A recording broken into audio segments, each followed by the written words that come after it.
We know that nonpolar and monoatomic substances will participate in weak dispersion forces with one another.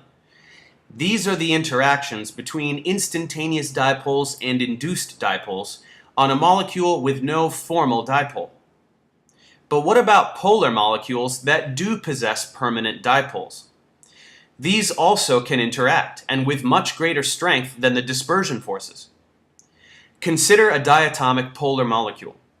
Because of the difference in electronegativity between the two atoms, this molecule has a formal dipole.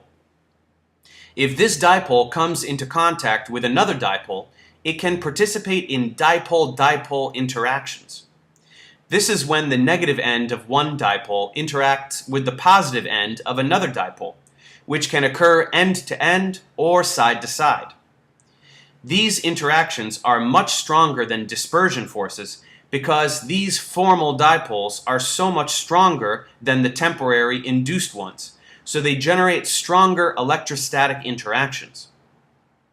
We can see precisely how much stronger these dipole-dipole attractions are if we consider a few specific molecules. Compare hydrogen chloride with fluorine.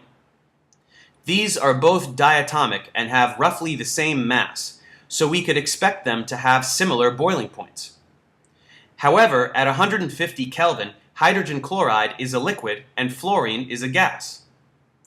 This discrepancy is due to the dipole-dipole interactions that hydrogen chloride can participate in that fluorine cannot.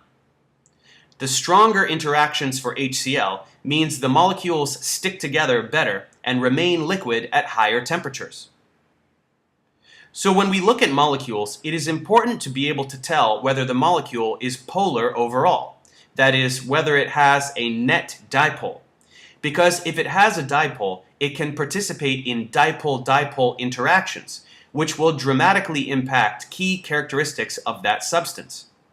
If a molecule is completely nonpolar, it will only be able to participate in dispersion forces. These are two of the three van der Waals forces we must learn.